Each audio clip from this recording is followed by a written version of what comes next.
Fellow Barbadians, this is a dark day for our country. Truly, we are in the silly season, but our people are not silly.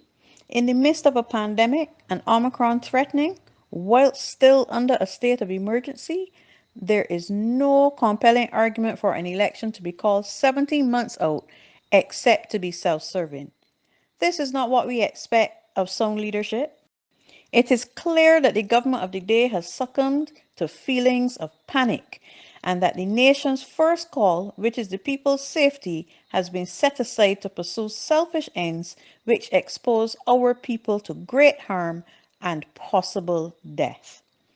The Democratic Labour Party appeals to our people to seize this opportunity of relief and arm themselves with courage, determination, and hope, and rally to the polls safely to exercise their franchise and send a clear and decisive message to the outgoing government that their well being is paramount. And as one people, one Barbados, send a clear and decisive message that the opportunity for change has come.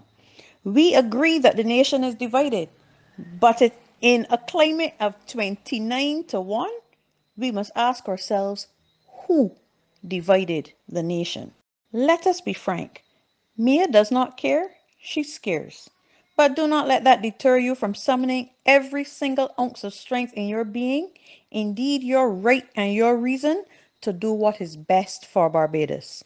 Vote on the day for a change to the government that puts the best interests of the people first.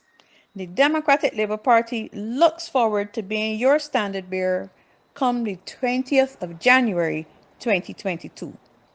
To be clear, our party built Blackman and Gollop multipurpose facility and the Best Dos Santos lab ahead of a pandemic.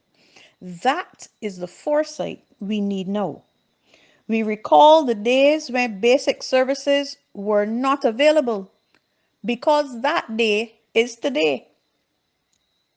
The water wars continue in St. Lucie and the other rural parishes, and up to today, electricity was off in St. Philip. Unprecedented in recent times, our pensioners who took a significant hit with Bert suffered further indignity by going through this Christmas season without their pensions. We wear our debt like a millstone about the neck on behalf of our children and even their children. In making your decision at this seminal moment in our history, I want you to ask yourself these questions. Are you better off now than you were in 2018?